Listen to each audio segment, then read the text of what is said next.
जी नमस्कार। 2024 का लोकसभा चुनाव अपने देश में चल रहा है और इस चुनाव में अनेक प्रकार की बातें, अनेक प्रकार के प्रश्न लोगों के द्वारा खड़े किए जा रहे हैं। इस आलोक में कुछ बातें मैं आपके समक्ष रखना चाहता हूं। संविधान को लेकर भी प्रश्न खड़े हो रहे हैं। संविधान बदल दिया जाएगा, संविधान ऐसे हो जाएगा, संविधान वैसे हो जाएगा, आदि आदि बातें कुछ लोगों के द्वारा की जा रही हैं। पहली बात तो यह कि देश जब से आज़ाद हुआ, जब से संविधान लागू हुआ, तब से लेकर आज तक जितने भी संशोधन हुए 109, 10, 11, वो सभी संशोधन 100 से अधिक संशोधन संविधान में जो भी किए गए, जिस भी अनुच्छेद को, जिस भी अंश को लेकर संशोधन किए गए, उन सभी संशोधनों में लगभग 90% संशोधन पूर्व की सरकारों ने किया है।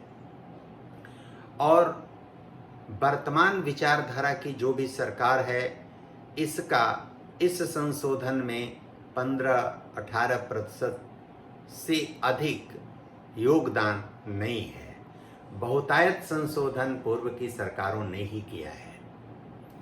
दूसरी बात कि जो जमीनी आदमी, जो धरातल का आदमी, जिसका कोई माई बाप न हो, जिसका कोई पुरोधा न हो, जिसका पीढ़ियों दर पीढ़ियों कोई बड़ा व्यापक समीकरण न हो, जहां बड़ा व्यक्ति अपने से अयोग्य व्यक्ति को भी अपनी पीढ़ी को आगे बढ़ा देता है, उसको प्रधानमंत्री तक बनवा देता है, मंत्री तक बनवा देता है और न जाने क्या क्या करता है। ऐसी परिस्थिति में यदि भारत में अबुल फकीर जलालुद्दीन अब्दुल कलाम जी को राष्ट्रपति बनने का सौभाग्य प्राप्त हुआ तो इसी संविधान की देन है। रामनाथ कोविंद जी राष्ट्रपति बनने का अवसर प्राप्त हुआ तो इसी संविधान की देन है। एक चाय वाला गरीब आदमी जो अपने बुद्धि, विवेक, कौशल से दुनिया में देश की इज्जत, प्रतिष्ठा, मान सम्मान में वृद्धि कर रहा है, ऐसे व्यक्ति को यदि देश का प्रधानमंत्री बनने का सौभाग्य प्राप्त हुआ तो वो इसी संविधान की देन है।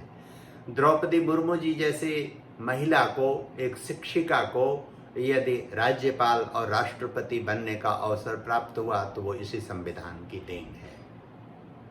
एक किसान के बेटे उच्चतम न्यायालय में अधिवक्ता होने का सौभाग्य मिला, पश्चिमी बंगाल का राज्यपाल बनने का सौभाग्य मिला, देश का उपराष्ट्रपति बनने का सौभाग्य मिला।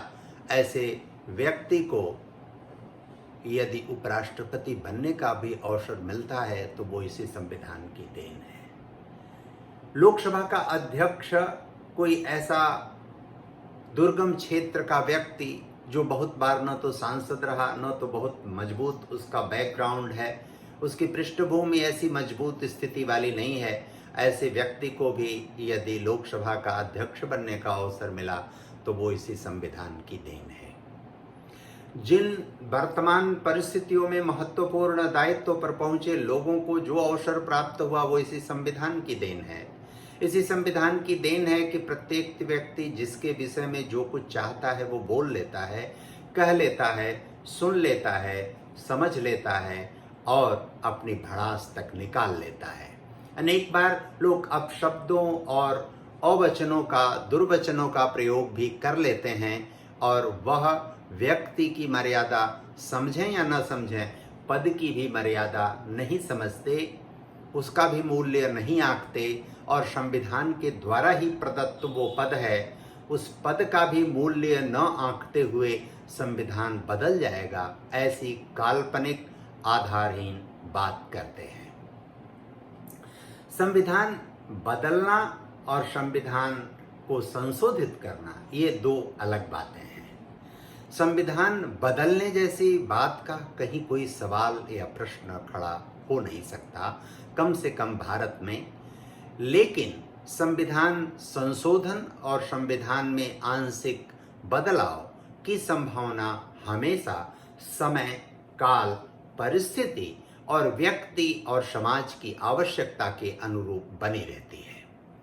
समय बदलेगा, परिस्थिति बदलेगी, देश की जनसंख्या की विशेषताएं बदलेगी, स्त्री पुरुष अनुपात बदलेगा, जीवन की प्रत्याशा का स्तर बदलेगा, चिकित्सा और शिक्षा की उच्च गुणवत्ता के कारण बाल मृत्यु दर में ह्रास होगा, लोगों की आयु सीमा बढ़ेगी, जीवन प्रत्याशा में वृद्धि होगी।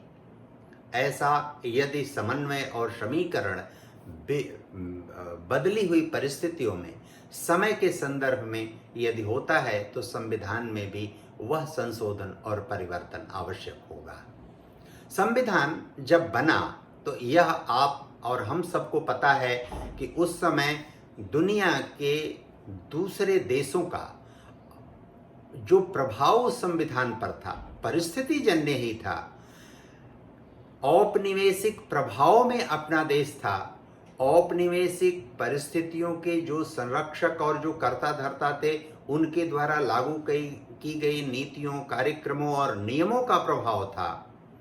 उस आलोक में क्या आज जब हमारी परिस्थितियां बदल रही हैं, जब हम सम्मान सुरक्षा के भाव के साथ अपने श्रेष्ठतम संसाधनों के साथ अपने सामान्य मौलिक आवश्यकताओं भोजन वस्त्र मकान और अपने आगे की आवश्यकताओं चिकित्सा और शिक्षा जैसी आवश्यकताओं को पूर्ण कर पा रहे हैं, हमारी परिस्थितियां बदल रही हैं, तो क्या संविधान में संशोधन होगा? नहीं होगा। लेकिन संविधान में संशोधन और संविधान में परिवर्तन, इन दो प्रश्नों का अलग अलग हमको उत्तर और उसका प्रतिफल ढूंढना पड़ेगा। संविधान में परिवर्तन जैसी बात न तो वर्तमान व्यवस्था सोच रही है, न तो उसके आगे या पीछे की इस तरह की कोई मंशा है, जहां तक हमें व्यक्तिगत जानकारी है। लेकिन संविधान में संशोधन समय काल एवं परिस्थिति जन्य है और वह होता ही रहेगा।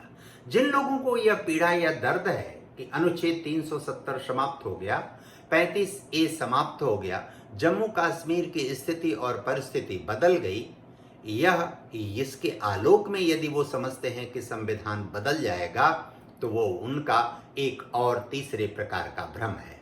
और इस भ्रम के आलोक में देश के नागरिकों को, देश के इस सूझबूझ वाले लोगों को, नागरिकों को, गरीब जनता को, स्त्री सत्ता को, युवाओं को दिग्भ्रमित करने का प्रयास नहीं करें। यह स्वयं उनके हित में होगा और यह उनका नागरिक कर्तव्य भी ऐसा करने के लिए बाध्य करता है।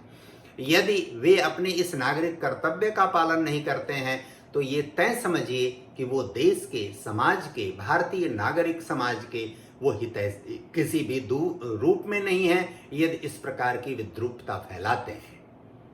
370 हटाना, 35 हटाना देश के हित में था। देश आतंकवाद, देश नक्सलवाद, देश मार्क्सवाद, देश कम्युनवाद, देश हिंसावाद जैसी परिस्थितियों से लंबे समय तक नहीं लड़ सकता। उसको निर्मूल करना, उसको समाप्त करना, उसको जड़ से समाप्त करना, भाईचारा कायम करना, सामाजिक समरसता लाना, प्रेम व्यवहार का वातावरण खड़ा करना, यह सरकार का नैतिक धर्म है। यदि बीते वर्षों में कुछ गलतियां हुई हैं तो उस गलतियों को सुधारने, नए परिस्थितियों को पैदा करने और नए वातावरण का सृजन करने, लोगों को ठीक परिस्थिति में खड़ा करने का भी दायित्व सरकार का बनता है।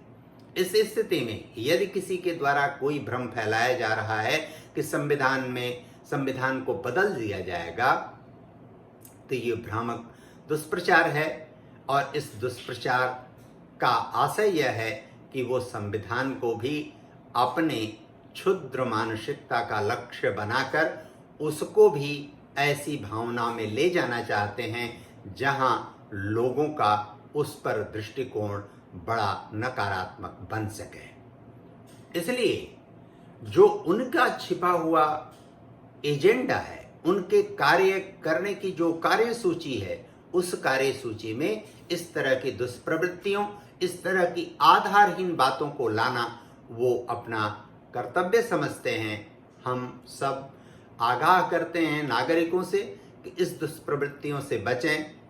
370 और 35A जैसी धाराओं के समाप्त होने, उसमें परिवर्तन करने, उसकी व्यवस्था को सुदृढ़ और सुंदर बनाने की दिशा में यदि कोई व्यवस्था कार्य करती है तो हमको आप सबको सहयोग करना चाहिए। देश के अन्य विभिन्न भागों के संदर्भ में यदि इस तरह की कोई संशोधन परक बात आती है, यह संशोधन है, यह परिवर्तन या बदलाव नहीं है, बदल देने की बात नहीं है। विभिन्न प्रकार के जितने भी संशोधन है उसी प्रक्रिया में, उसी कड़ी का यह अगला हिस्सा है। इसलिए इस भ्रम से हम निकलकर वास्तविक धरातल पर विचार कर अपना निर्णय लें। इस कड़ी में केवल इतना ही अनुरोध करता हूं। धन्यवाद, नमस्कार।